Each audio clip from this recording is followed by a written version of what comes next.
Hello, Nathan Baird from the Indy Star here after Purdue's 52-6 loss at Wisconsin. I'm in kind of a storage closet, sort of, here at Camp Randall Stadium. They kick you out of the press box here pretty fast, but they have an area downstairs where we can work. So one of the only good things that happened, I guess, today to some extent. A game that's 14-3 in the second quarter. Purdue gets its second chance to go in and has its second first and goal situation in the first half. Did not get in the end zone on either of those goal-to-go situations. Kicks field goals on both of those, and considering it had already given up 7 points on special teams with Dylan Thienemann's muff punt that led to a touchdown, you can see where the math goes on that. Even if those are the only two things that happen, they lose this game 7-6, and it obviously got much worse from there. I tried to ask Ryan Walters, first question of a press conference after this, and I know fans are out for blood, but in our case, you're usually trying to find something to maybe get some stable ground because it's going to be, the person just got their butt kicked, and the last thing they want to do is talk to me at that point, frankly. And kind of asked him, like, hey, did you feel like if you get in there, that changes the complexion of the game? And he said, well, yes, but the way we played in the second half, it didn't matter. And I say what you will about Ryan Walters and where this program is right now. He has been blunt and I think truthful with us about his evaluations. I don't know that necessarily that's helping anything.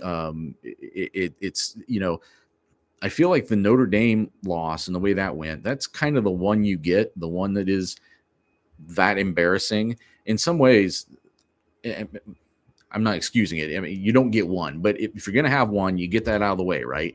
And you say, well, something happened. Well, there's ways in which this was an even more embarrassing loss because, frankly, Wisconsin is not very good. This is not losing to Russell Wilson or a Wisconsin team that under Barry Alvarez that was rolling on to the Rose Bowl, or even some of the ones they've had in recent years, the Jonathan Taylors, players like that. Like, that is not what Wisconsin is right now. It came into this game very mediocre. I laid all that out in the podcast earlier this week in a thing that I wrote for Friday that went up Friday on IndyStar.com about how ordinary this Wisconsin team was, especially from an offensive standpoint. This was one of the few offenses in the country from at the power conference level that could say it was less explosive than Purdue's. It came in with one play of 30-plus yards in the 3 games it had played against FBS opponents. It had 4 touchdowns of 25 or more yards today, including 69 and 52. Braden Locke, who is Wisconsin's second quarterback of choice this year, they brought in a quarterback from the transfer portal because they knew Locke was not good enough, believed Locke was not good enough, and that guy got hurt, so Locke has to take over, and he absolutely looked like I think someone said Dan Marino today. Pick your player of choice, your great quarterback of choice. He pretty much carved Purdue up today. Aside from, again, one of the brief positive things for Purdue today, and boy, man, does this exemplify where this program is right now, where this team is right now. Kendrick Breedlove, who had been kind of hinting through the first 4 games, I would say, that he could be a playmaker on this defense. He gotten his hands on some balls, had been in the mix of things. He has that first funky interception, gets Purdue's first takeaway of the season. The ball was just kind of laying on the guy's back, and he grabbed it. So that was the first time Purdue had been in Wisconsin territory because he picked that pass off at the 45. If he hadn't done that, I don't know when they would have driven into Wisconsin territory today. And then he gets another one near midfield later in the first half. And in both of those cases, so now you're starting from midfield. The hard part as far as like really getting to midfield is out of the way, I guess. You're starting from there, and Purdue moves the ball and gets down in the red zone. And then once they get down in the red zone, and I'm going to have to go back and watch this because the way this game unfolded, it didn't become the focal point. But they're obviously trying some new things. They had to try some new things on offense. They fired Graham Harrell, the offensive coordinator. They installed Jason Simmons, 2 years ago was a high school coach, and had to get something going that way.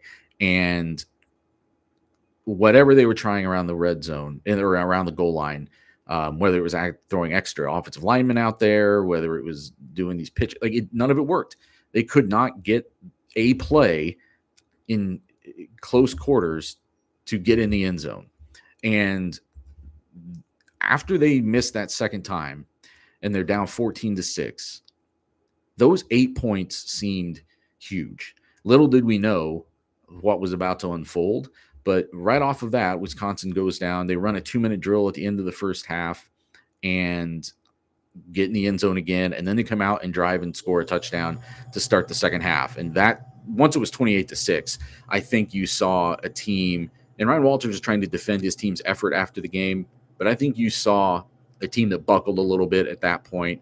You see some guys out there where I don't know if the effort is all the way there. And the problem is some of them are supposed to be the more talented players on this team.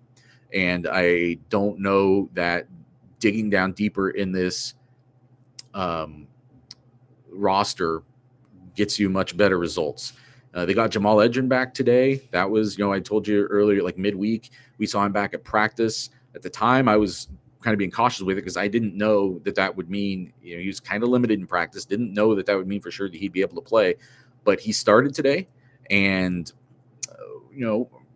got some targets. But again, anyone in this passing offense right now, it's going to be subdued.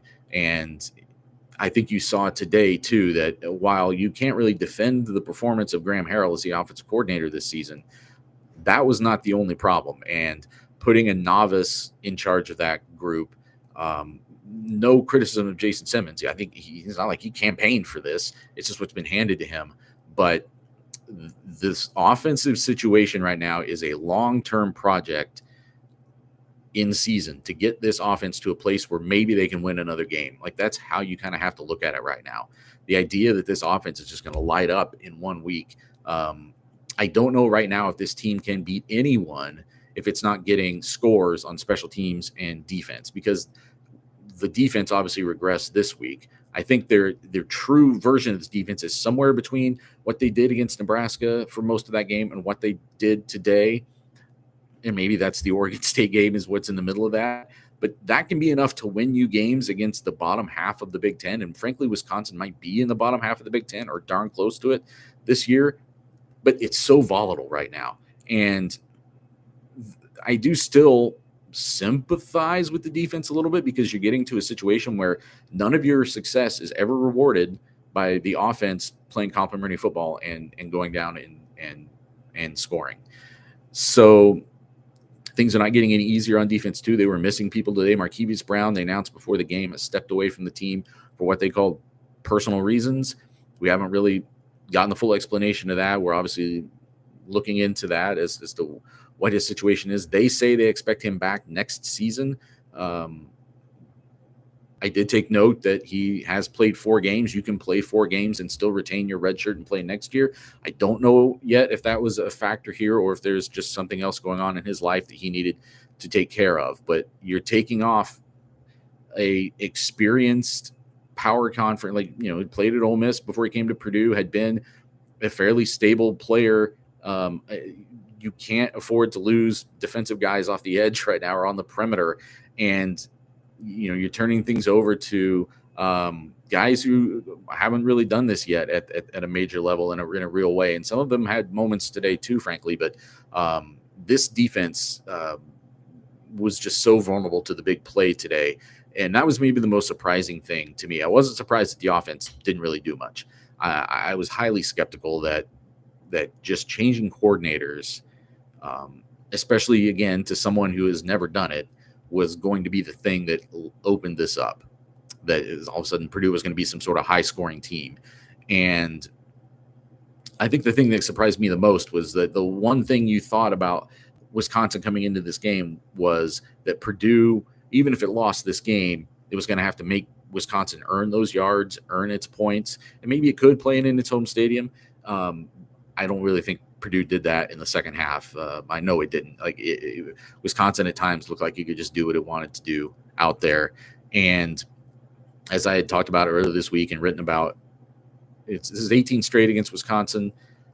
I don't know if or when Purdue will play a Wisconsin team that on paper looks this vulnerable again.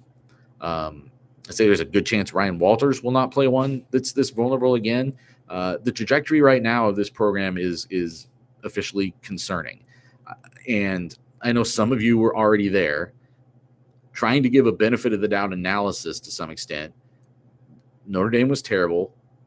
Oregon State was bad, but you saw where if a couple of fluke things don't happen, they don't lose that game 10 out of 10 times, right? They maybe they only win it 4 out of 10 times, but it was there to be taken if a couple of breaks don't go their way. And they didn't play well enough on defense for sure, or offense.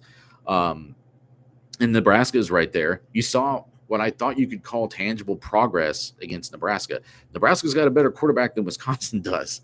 No question, Dylan Raiola is a more talented quarterback, even as a freshman, than Braden Locke is at this point in his career.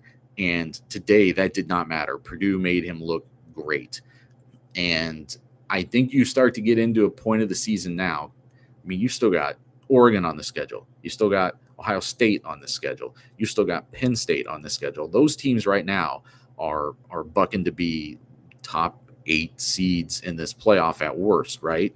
They're going to beat each other at some point, but they're just playing on a different tier of this sport than Purdue is. The problem is that they're on a different tier of this sport than Notre Dame and Wisconsin are. All 3 of those teams, I would say, this season look like they're on a different tier. Maybe not Penn State. Penn State, very strong defensively. Have some questions about them offensively, but actually have some questions about them defensively too. But they're at least getting it done. They keep winning games, and they just beat Illinois 21-7, I think it was last week. Illinois is who Purdue plays next. I tell you, like, it's if it's this bad against a team like Wisconsin, what's it going to be when they go to Columbus? What's it going to be when Oregon comes to them, to Ross-Ade Stadium on a Friday night? And like, it's this really starts to look like a lost season. And I had said from the beginning, and when I say the beginning, I mean kind of first time I opened my mouth after getting this job in coming back here in June or July, whenever that was. And Sam and I were first talking about this. Like, this season is about progress. You looked at this schedule and you thought, man, actually just getting back to 4-8 with this schedule, realistically, you could spin that to be like, well, okay, I know it was 4-8, but look at how much better they played and just couldn't beat the best teams on their schedule. And a couple things go whatever. Like, 4-8 wouldn't have been considered progress, but it also maybe wouldn't have been considered a disaster. Well, right now you're looking at today makes you think that it's 0-11 against the FBS programs, right? You have to hang your hat on beating Indiana State, but right now this doesn't look like a team that can beat anyone. And Ryan Walters is pretty bluntly, he isn't saying that. He can't, like, it would just kill his locker room if he were to say that, but I think he kind of believes it right now. He came in and said, we are a bad team right now. It's just, he's that blunt about it. And there's no other way to say it, really. He wouldn't have much credibility if he tried to come in and say something different. And if this team goes 1-11, and you can just project it, right? Like 1-11. So who do you lose to the portal? And how much harder is it to get guys from the portal when you've lost some of that, whatever juice you had last year, where you could sell that you were starting to build something, and this team needs so much portal help.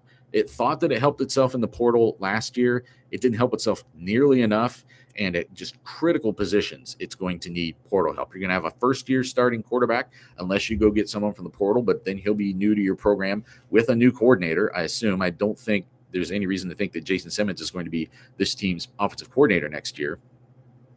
There's going to have to be changes, I think, to some of these position coaches, because multiple places on the field are just not playing well enough, no matter what talent you're giving them. And I don't know, 1-11 just seems like a disastrous setback.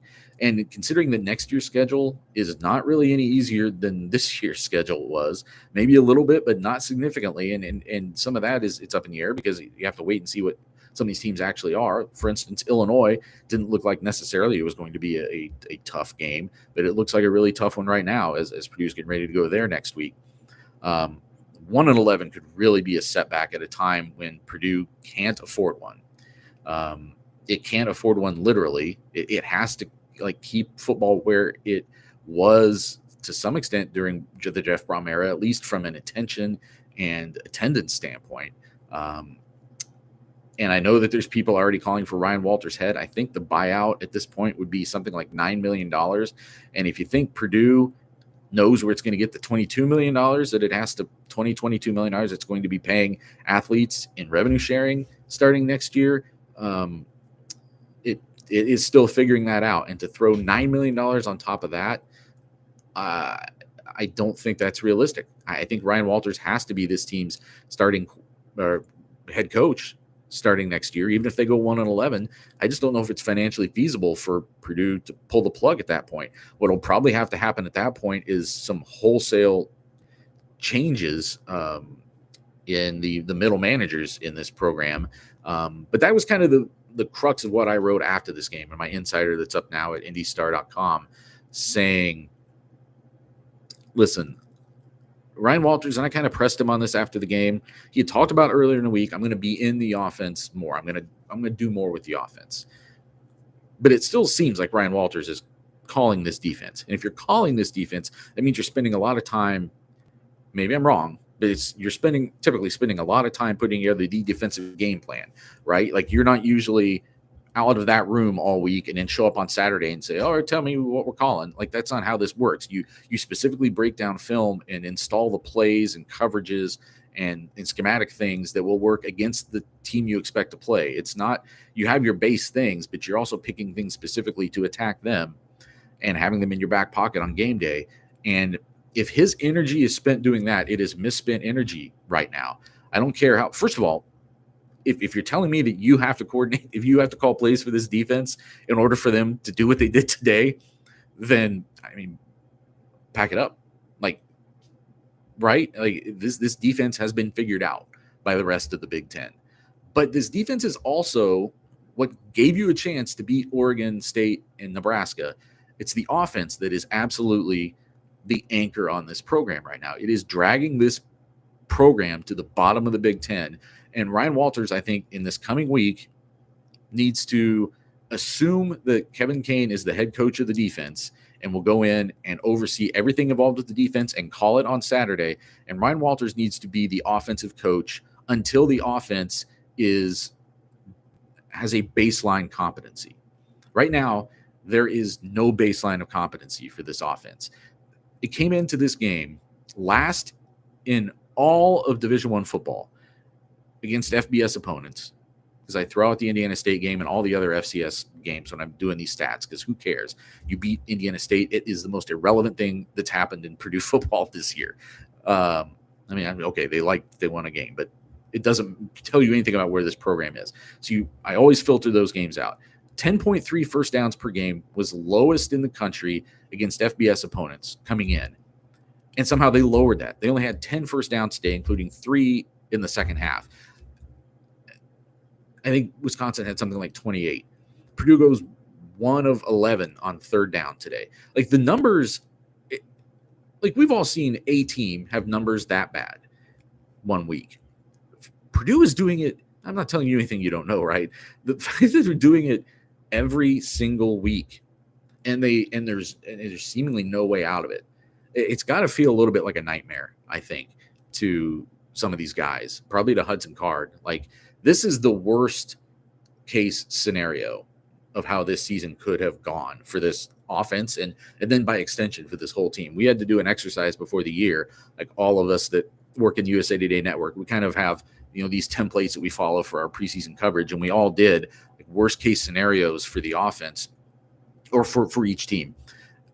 I don't think I would have envisioned this as the worst case scenario. Like, this is like actually undershooting the basement that I thought might be here for this team. The offensive line added some guys. It's been mostly healthy. You thought that combination would give them a little bit more stability. Hudson Card still under pressure a lot. Took 3 sacks today. I think he was 11 of 21 throwing the ball, so another game under 50% passing. He's his second year in the system, and he's healthier, so that should show up. No, they got him more weapons. Nope. Like, it's I get to, I'm in a position where when analyzing the game, it inevitably leads you to have to go in and criticize people, right? And it's not unfounded criticism. of where Ryan Walters has taken this program through 17 games of his tenure. Greg Doyle, I actually have not read the column yet, but Greg Doyle, our columnist, delved into that after this game as well. Sometimes Greg hasn't written much about Purdue football this year, but I think you're sitting there watching that game and you're like, I can just kind of see him like, oh, something's got to write about this. But I was wrong too. Like I had bad preseason analysis of this team. And we don't get to see every practice. We get to see windows of practice. I would argue to them that they should let us see more, because preventing us from seeing it clearly had no impact on what this team is doing this year. But we believed from things we had seen too. Like we saw Jamal Edrin make plays in practice, but again, he's making them against this defense, which we, other times we saw. Like here's one I was really wrong about. I thought Nyland Green coming back would be a significant thing for this defense. It hasn't made a difference at all thus far. We have not seen the talent. Talking to the guys around this team. When I say the guys, I mean talking to the coaches around this team. Sometimes you're just talking off to the side, and you're like, well, did you guys get good film on Nyland Green when he was at Georgia? And are you seeing those same things in practice? And they said yes. Like he had shown some things on film at Georgia, even though he couldn't get on the field much there, because it's another one of those programs that's at a different tier. And they saw those things happening in practice. And I saw him make some plays early in camp of practice. And maybe he just still is rusty after that long absence from injury, but he's not really making plays. This pass rush, what pass rush, right? Like we've seen it a couple times from Kydron Jenkins against Oregon State. Other than that, no pass rush. And CJ Madden is hurt, and I don't know if or when he's coming back this year. So that's another guy you thought was in that mix that isn't. You're losing defensive tackles. They were down to they were really getting down on the depth chart at defensive tackle at some point today. Mo Minote didn't play. A couple guys got hurt along the way. It just seemed like every time I looked up, another defensive tackle was kind of hobbling off the field. This defense isn't good enough to keep losing guys. Like I said, Brown was already out. Antonio Stevens missed another game. I think I'm forgetting somebody else that didn't play today on defense. I mean, it's just been they can't afford to keep losing this many guys. And then when you start having things like, they put Dylan Thieneman at punt returner partially because they expect him to be a sure-handed guy back there.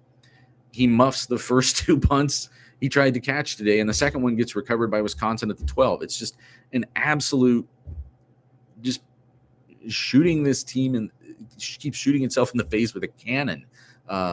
It cannot give away points. It does not have an offense. It's not fair. It's not fair to ask people to play perfect because one phase of your game is so flawed. But this defense and this special teams has no margin for error because this offense is not a functional Big Ten offense. I don't really know how else to say it. Looking back, and I covered Purdue football before, some of you might remember. I was around for the entirety of the Darrell Hazel situation.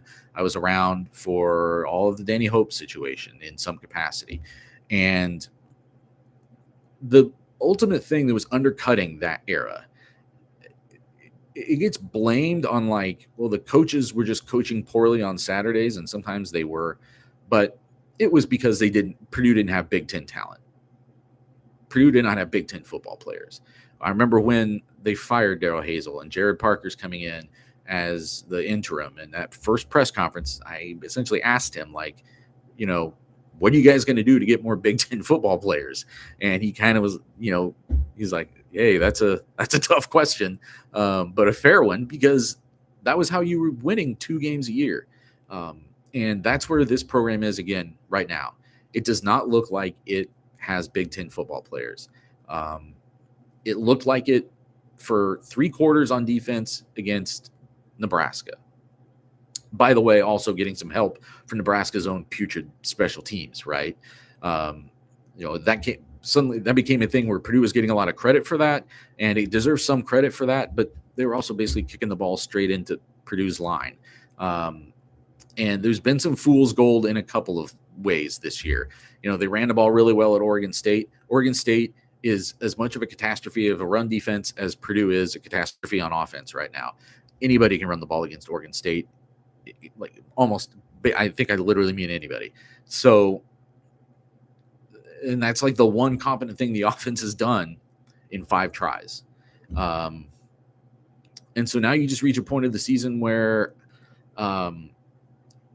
again, the results now almost don't matter. You've got to start losing games in competitive ways. I don't think this team knows how to win. I think the first step is to lose games in a competitive way.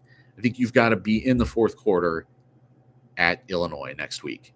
If what happens today where you're down 36 points going into the fourth quarter against Illinois next week, things are going to spiral. Like we've seen this before in recent Purdue history. Apathetic, sort of lifeless performances lead to more of the same. It just it's a vicious cycle, right? It kind of feeds on itself. And that's what Ryan Walters is trying to fight right now. And he keeps saying, players keep saying, no, the locker room is still good. We're keeping our head up. But how much longer will that be the case? It's just human nature. It's discouraging when, even when you have successes during a game, like I was mentioning, the defense will have successes. They stop Wisconsin on their first possession of the game, its first possession of the game. It gets a 3-and-out on Wisconsin's second possession of the game. It gives the offense the ball twice in the first half, and all that it has to show for that is 6 points against a defense that had been giving up 6 yards a game to FBS opponents coming in. Now, it had played Alabama, which skewed that a little bit, but USC is not amazing. And who was the other? It was Central Michigan. Somebody like that was the other one they played. Like you're giving up 6 yards a game, and Purdue's offense still just nothing.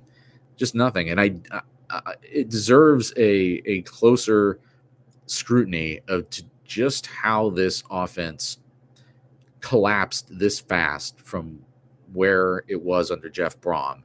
And that probably involve, some of it will involve where Jeff Brom left things from a recruiting perspective too, perhaps, because there's just not talent in this team, in this program right now. When you're asking guys at Ball State and New Mexico to come in and sort of save your offensive line, lift your offensive line up to another level, you're also essentially putting a ceiling on what that offensive line can do, because those guys weren't Big Ten players already for a reason, usually, and there's too many positions you can say that about right now.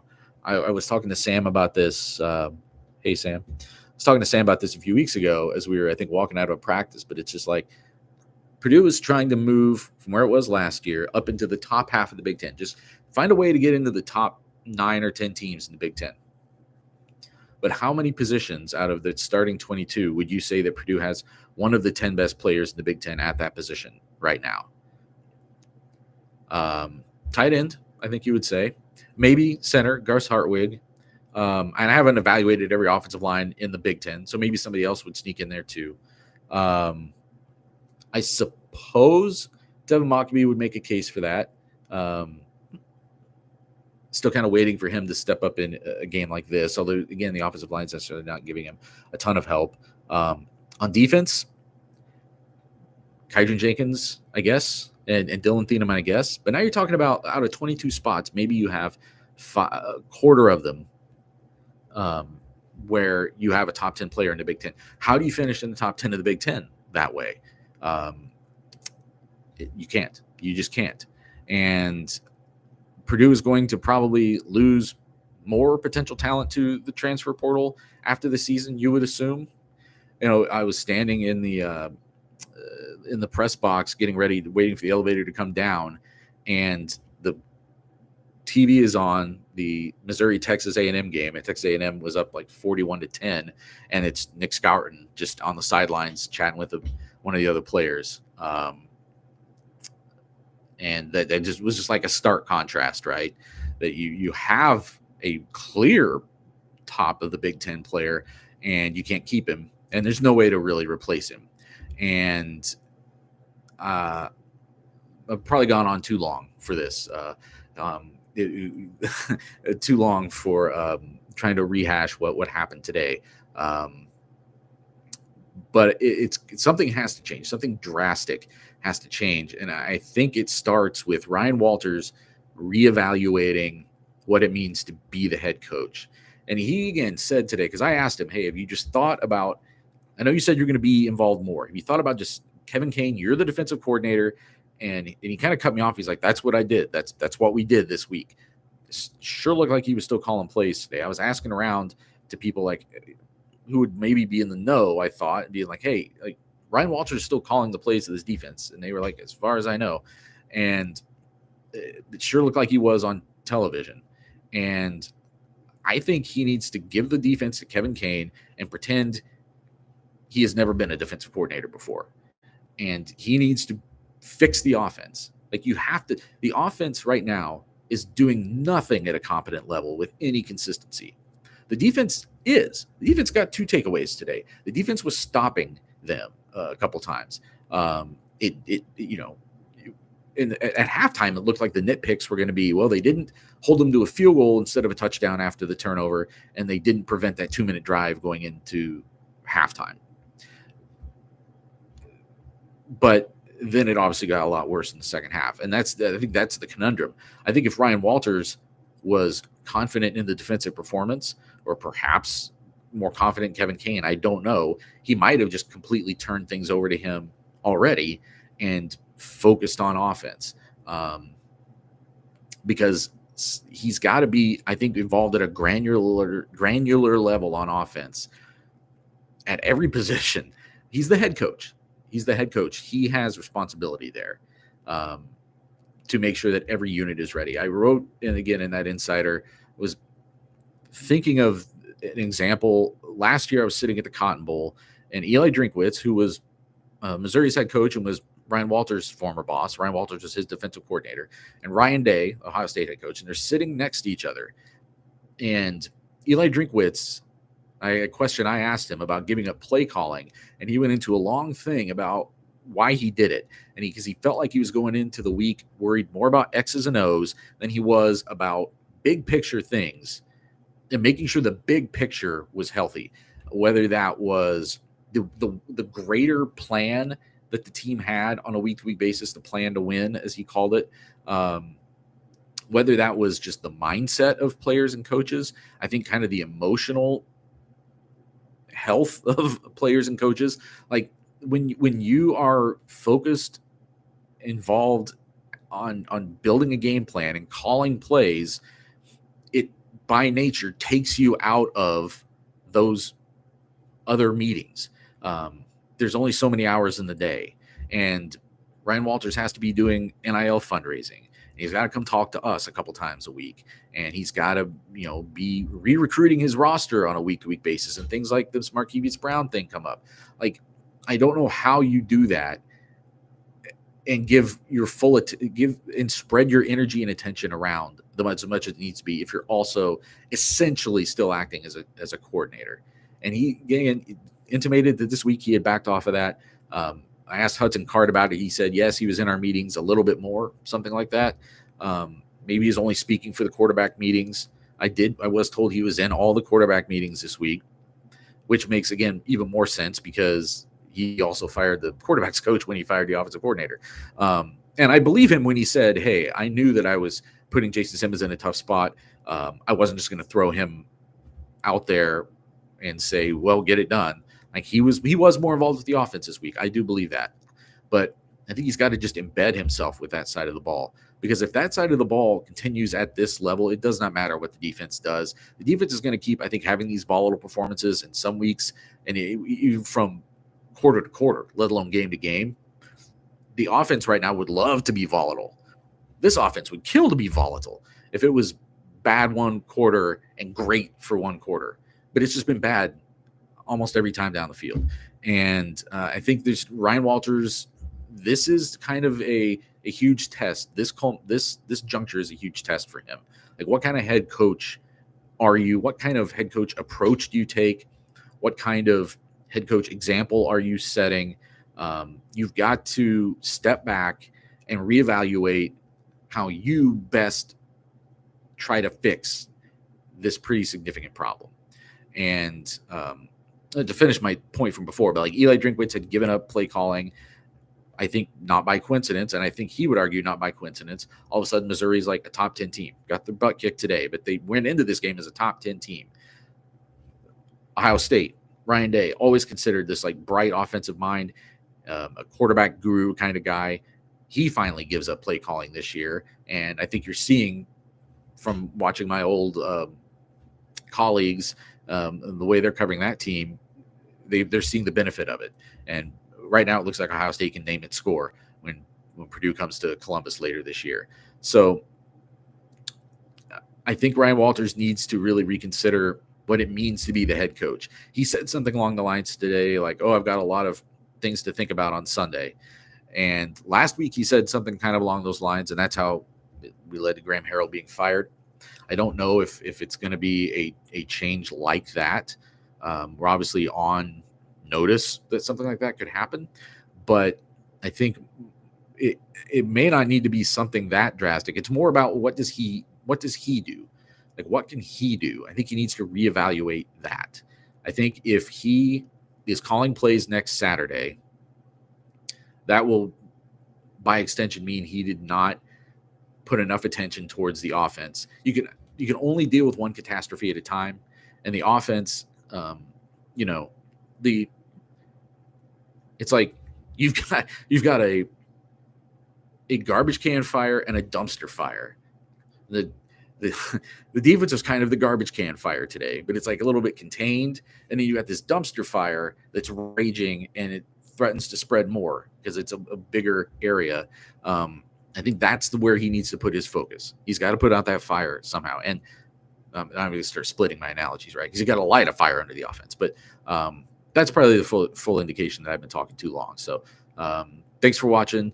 I'm headed back towards Indianapolis as soon as I'm done talking. And we'll see you again, Boilers Extra midweek next week. Sam still won't be around, but we'll keep talking to you each week. And definitely send us your questions. I had someone in the chat tonight throwing some chats and some questions and takes. I appreciate that.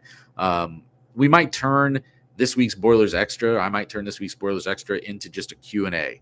Like, you ask me questions and we just run down what trying to answer them the best we can. But nobody around this team seems to have a lot of answers right now, least of all me. So thanks for watching. We'll talk to you later.